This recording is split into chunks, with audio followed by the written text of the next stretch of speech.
तो ये भी इस मामले का बड़ा दिलचस्प एक रुख है, एक पहलू है कि आजम खान जेल में हैं लेकिन वो चुनाव लड़ रहे हैं। उन्हें तो इस बात को लेकर भी जमानत नहीं मिल पाई। उन्होंने एक अर्जी लगाई थी कि कम से कम उन्हें तशहीर के लिए, इंतखाबी तशहीर के लिए मौका मिले, लेकिन उनकी बहरहाल जमानत हो नहीं पाई। और दूसरी तरफ आजम खान के बेटे अब्दुल्ला आजम, वो स्वार जो कॉन्स्टिट्यूंसी से है, वहां भी एक हैदर अली खान है, उनसे उनका मुकाबला है। तो अब्दुल्ला आजम के मुकाबले में हैदर आजम है, यहां रामपुर सीट पे आजम खान और उनके साथ मुकाबले में काजिम अली खान हैं। तो क्या इन दोनों में जो वोट, जिस वोट पे ये भरोसा कर रहे हैं कि फला सेगमेंट का, फला सेक्शन का वोट हमें तो मिल ही जाएगा, तो क्या वो वोट इन दोनों में, यानी सवार सीट पर अब्दुल्ला आजम खान में और उनके सामने हैदर अली जो उनमें बंट जाएगा, फायदा कोई तीसरा उठा लेगा? और इस तरह से क्या रामपुर सीट पर क्या आजम खान और उनके मुकाबले ये काजिम अली खान जो है, इन दोनों के बीच में जिन वोटरों पर इन पर इन्हिसार है, वो वोट बढ़ जाएगा और फिर फायदा किसी तीसरे को मिलेगा? बड़ी दिलचस्प सियासत होती है। और सियासत में कई बार ऐसा होता है कि लगता है कि होने कुछ और जा रहा है, लेकिन उसके पीछे का खेल कुछ और होता है, नतीजा कुछ और होता है। बहरहाल ये अवाम के जो है उसकी सोच सूझबूझ पर यह मुनहसर होता है कि वो किसे अपने लिए बेहतर समझती है। तो बहुत अहम है ये मरहला। 55 सीटों पर हम अगर देखें इस सेकंड फेज में, तो इन 55 सीटों में से 38 सीट पर बीजेपी ने पिछली बार कामयाबी हासिल की थी, अकेले 55 में 38। इसका मतलब सीधे तौर पर है कि बीजेपी के लिए इस मरहले में भी, जैसा कि पहला मरहला गुजरा है जो 10 फरवरी को वोटिंग हुई थी, इस मरहले में बीजेपी के पास पाने से कहीं ज्यादा इस बात का प्रेशर है कि जो परफॉर्मेंस उसने पिछली बार दिखाई थी 2017 में, क्या उसे बीजेपी दोहरा पाती है? क्योंकि हालात ऐसे हैं कि यह कहना मुश्किल है कि बीजेपी 38 से आगे निकल जाए, लेकिन क्या वो 38 को बरकरार रख पाती है या 30 के ऊपर भी कम से कम बीजेपी अपने आप को रख पाती है? तो ये बड़ी कामयाबी मानी जाएगी कि कुछ 2-4 सीटों को अगर आगे पीछे होता है। लेकिन इस बार जैसा कि समाजवादी पार्टी या आरएलडी के लोग कह रहे हैं कि उन्हें पूरा भरोसा है इस अलायंस पे, उन्हें पूरा भरोसा है और वो कामयाब होंगे। लेकिन ये इत्तेहाद ऐसा नहीं है कि समाजवादी पार्टी ने पिछली बार इत्तेहाद नहीं किया था। पिछली बार समाजवादी पार्टी का कांग्रेस से इत्तेहाद था और इस बार समाजवादी पार्टी का आरएलडी से इत्तेहाद है। कांग्रेस अलग से चुनाव लड़ रही है। देखिए कैसे सूरत हाल बदलती है। तो इस बदले हुई सूरत हाल में क्या वो जो वोट, सेगमेंट ऑफ वोट या सेक्शन ऑफ वोटर्स जिन पर इन्हें भरोसा है कि ये तो हमें मिलने वाला है, इनका भरोसा तो हमारे साथ है, क्या वो एकजुट इन्हें मिल पाएगा समाजवादी अलायंस को या कांग्रेस की तरफ? क्योंकि बीएसपी भी एक बड़ा यहां पर रोल प्ले करती है। बीएसपी के पास ओबीसी और खासतौर से जो दलितों की आबादी इसमें ज्यादा है, तो उसका भी एक बड़ा चंक उनके पास है। इस बीच बीजेपी कैसे अपनी सियासत को बेहतर करने की कोशिश करेगी कि ज्यादा से ज्यादा उन्हें कामयाबी मिल जाए? तो अहम सवाल यहां पर यह है कि समाजवादी पार्टी और आरएलडी का यह इत्तेहाद, क्या उन्हें अवाम जो है उस पर इतना भरोसा करेगी जिस मुद्दे को लेकर अखिलेश यादव लगातार कहते रहे हैं?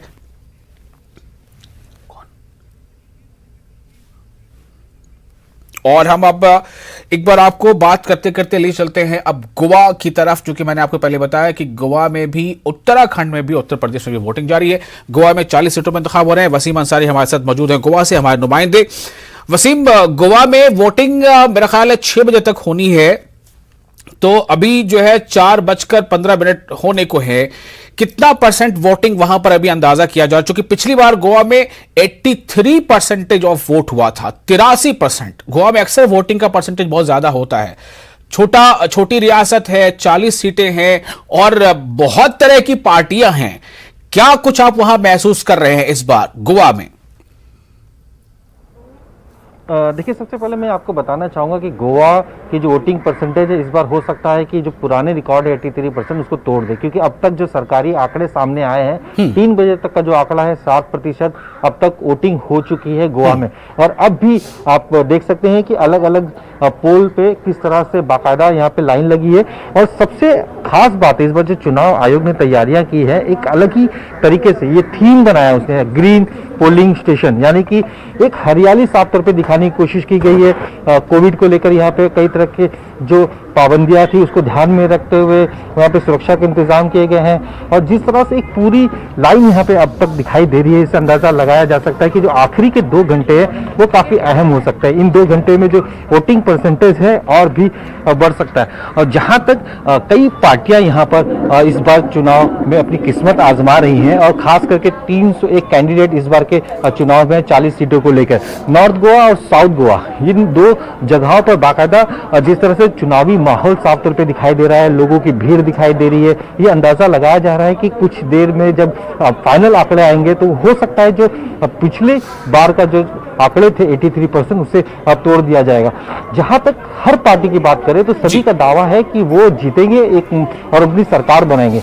कई ऐसे चेहरे हैं इस बार जो नए चेहरे यहाँ पे दिखाई दे रहे हैं। इसकी एक वजह यह है कि कई नई पार्टियां भी इस चुनाव में शामिल हो चुकी है, जैसे कि टीएमसी पहली बार यहाँ पे चुनाव लड़ रही है और कई युवाओं को उसने मौका भी दिया है। और आगे जो उसकी रणनीति है, उस रणनीति के हिसाब से कई तरह की प्लानिंग की गई, तो वहीं पे आप पार्टी ने भी अपना जोर दिखाने की पूरी कोशिश यहाँ पे की है। केजरीवाल यहाँ आए, उन्होंने लोगों से लोगों के घर जा जाके बाकायदा कैंपेनिंग की।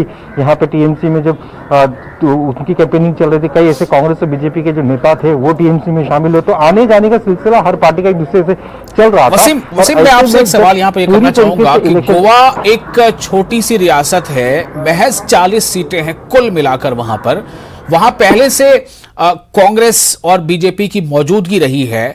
वैसे में वहां आम आदमी पार्टी या तृणमूल कांग्रेस और इसके अलावा वहां गोवा की अपनी भी एक पार्टी है जो वहां की रियासती पार्टी, रीजनल पार्टी है।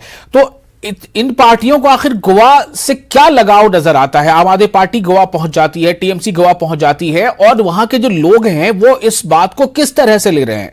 40 सीटों की रियासत, इतनी पार्टियां जो नेशनल लेवल पर हमेशा सुर्खियों में रहती हैं। देखिए, गोवा का एक अपना कल्चर है, गोवा की एक अपनी पहचान है देश में।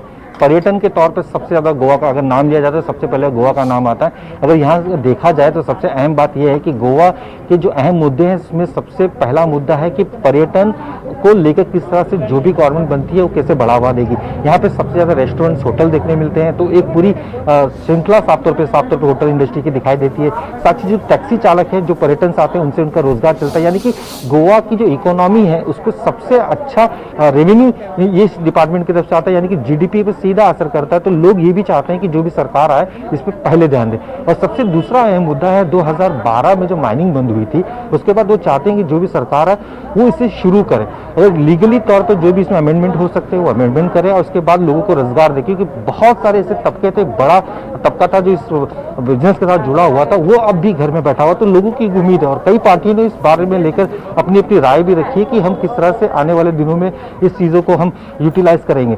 और तीसरा अहम मुद्दा है खास करके बिजनेस से जुड़ के, क्योंकि एक छोटी सी रियासत है और मैं 40 सीट है और 40 सीटों में देखा जाए तो इतने बड़े बड़े जो नेतागण हैं या पार्टी प्रमुख हैं वो यहाँ आते हैं और आने के बाद प्रचार करते हैं। वो चाहते हैं कि सत्ता उनके हाथ में आए, क्योंकि गोवा जब भी हिंदुस्तान में किसी भी स्टेट की बात चलती है, बिल्कुल वसीम, आपने सही कहा, लेकिन मैं आपसे ये पूछ रहा था, ये भी जानना चाह रहा था कि वहां के अवाम, वहां की जनता, वो इस बात पर उनका क्या रिएक्शन है कि गोवा में बीजेपी भी है, गोवा में कांग्रेस भी है, गोवा में वहां की गोमंतक पार्टी भी है, गोवा में अब टीएमसी भी आ गई है, गोवा में आम आदमी पार्टी भी है। वो इस बात से कितना मतलब खुश होते हैं या क्या उनका रिएक्शन है इस बात पर? देखिए, इससे पहले जब देखा जाता था तो गोवा में सिर्फ महज 2 पार्टी थी जिनके अक्सर टक्कर देखने को मिलता था, कांग्रेस और बीजेपी। ये 2 पार्टियां होती थी जो आपसे एक दूसरे के एकदम कट्टर, इनके बीच में कंपटीशन चलते थे। लेकिन अब इस बार जो चुनावी माहौल है वो बदलता हुआ नजर आ रहा है। आप पार्टी भी पूरी ताकत के साथ है। टीएमसी ने पहली बार यहाँ पे चुनावी मैदान में उतरी है। शिवसेना और एनसीपी भी गठबंधन के साथ इस चुनावी मैदान में, जो यहाँ की जो स्थानिक पार्टी है वो भी इस पूरे चुनावी मैदान में, साथ ही 61 ऐसे उम्मीदवार हैं जो निर्दलीय इस चुनाव में खड़े हुए हैं। तो लोगों के पास एक ऑप्शन हो गया है कि जो बेहतर नेता है उससे चुना जाए, क्योंकि कोविड के दौरान हमने देखा कई बार ऐसा हुआ कि लोग पूरी तरीके से कैंपेनिंग नहीं कर पाते। तो चुनाव आयोग ने एक ऐप जारी किया है, उस ऐप के जरिए आप अपने उम्मीदवारों के बारे में जानकारी ले सकते हैं। सिर्फ महज उनका नाम डालना है, अपने पोलिंग स्टेशन के नंबर डालना है, तो आपको सारी डिटेल्स आ जाएगी। यानी कि इनका ऑप्शन है कि इतनी सारी जब पार्टियां आती हैं तो बहुत सारे ऑप्शन हो जाते हैं, उसमें एक बेहतर चेहरा कौन हो सकता है इसे चुनने के लिए एक मौका मिलता है। यही एक वजह है कि गोवा में अक्सर देखा गया है कि जो वोटिंग परसेंटेज है वो बढ़ते हुए नजर आते हैं, क्योंकि पहले होता था 2 से 3 पार्टियां थी, मैं 2 से 3 ही ऑप्शन होते थे, अब 5 से 6 पार्टियां हो चुकी है। तो 6 ऑप्शन से बेहतर कौन है, उनके लिए कौन काम कर सकता है, इसका ध्यान रखते हुए इस तरह के वोटिंग में लोग अपने मतदानों में भाग ले रहे हैं। जी वसीम, एक बात और यहां पर आपसे मैं करना चाहूंगा कि अब पिछली बार गोवा में 40 में से कांग्रेस को 17 सीटें मिली थी, वो सबसे बड़ी पार्टी थी, लेकिन उससे सरकार बनाने का मौका नहीं मिल पाया था। फिर उसके बाद जो हुआ हमने सब लोगों को याद है। तो क्या जो गोवा में जिन लोगों ने भी इस जो वहां के वोटर हैं, क्या उनके जहन में ये बातें कुछ हैं कि इस तरह का कुछ हुआ था? दूसरी अहम बात यहां पर यह है कि आपने गोवा के लोगों से बातचीत की, तो एक जो हम कह सकते हैं कि बहुत क्रूशल मुद्दा क्या था उनके जमाने, कुछ मुद्दा था, वो मुद्दे की बुनियाद पर वोटिंग करेंगे या फिर बस गोवा में वोट होना है? कोई बड़ा मुद्दा वहां नहीं है, बल्कि मुद्दा यह है कि पार्टियों में कौन बेहतर। ये कहा जा सकता है कि पहले बहुत बड़े मुद्दे थे नहीं थे, लेकिन अब बड़े मुद्दे हो गए। आप ये जो कतारें देख रहे हैं इस वक्त तो खड़ी हैं, यहाँ पे अलग अलग लाइनें लगाई हैं, उन सभी का अपना अपना एक तरीका है। यहाँ पे भी लोग लाइन में, हम उनसे जानने की कोशिश करते हैं कि किन मुद्दों के साथ वो चुनावी मैदान में जाते हैं। वोट देने के लिए यहाँ पे लोग आए हुए हैं। आप कौन से ऐसे मुद्दों को लेकर अपने कैंडिडेट को चुनने के लिए यहाँ पे आए हुए हैं? We want a clean candidate, honest, and who will do the work. He should be educated.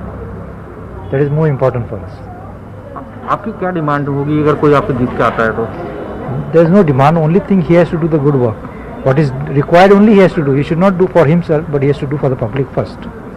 और भी लोग हमसे जानने की कोशिश करते हैं कि कौन सी मुद्दे के साथ यहाँ पे आते हो, क्या चाहते हो आप अपने विलेज में? जैसे कि अभी डेवलपमेंट शुरू है, वो डेवलपमेंट कंप्लीट हो, इसलिए हो जाएगा डेवलपमेंट। किस तरह के डेवलपमेंट चाहते हैं? अभी की अच्छे रोड्स, अच्छा ये अनएम्प्लॉयमेंट भी था, अभी हो गया है और अभी हो भी जाएगा। अनएम्प्लॉयमेंट की चाबी हो गई है। कई और भी देखिए छोटे बच्चों के साथ भी लोग आए हैं। ये पूरी लाइन यहाँ पे दिख रही है, कतारें साफ तौर पे दिखाई दे रही है, और कई लोग जो यहाँ पे अपने अपने मुद्दों के हिसाब से चीज़ें को लेकर आते हैं। आप यहाँ पे वोटिंग किस मुद्दे पे आए हैं करने के लिए? New generation is coming up, so I can vote for them. पहले ऑप्शंस कम होते थे, अभी बहुत सारी पार्टियां आ गई हैं, तो क्या आपको बहुत सारे ऑप्शंस मिल गए? हाँ, बहुत ऑप्शंस है अभी, सो पहले से बहुत अभी ज़्यादा ऑप्शंस है। जैसे नई नई पार्टियां हैं, टीएमसी, क्या लगता है गोवा में क्या वजूद है उनका? मालूम नहीं अभी, लेकिन अभी नए उभर के आ रहे। चलिए, बहुत शुक्रिया वसीम आपका। तो वसीम हमारे नुमाइंदे गोवा से हमें सीधी तस्वीरें वहां से दिखा रहे थे कि गोवा में इंतखाबात को लेकर किस तरह का रुझान है। 3 बजे तक वोटिंग परसेंटेज गोवा का 60 से आगे निकल चुका। आप अंदाजा कीजिए कि परसेंटेज कहां तक जा सकता है, चूंकि 6 बजे तक वोटिंग होनी है। पिछली बार गोवा में 83% वोटिंग हुई थी। इस बार क्या होता है, अभी वक्त आएगा। फिलहाल एक छोटा सा ब्रेक लेते हैं। आप बने रहे न्यूज़ 18 उर्दू के साथ। मुझे दीजिए इजाजत। आदाब।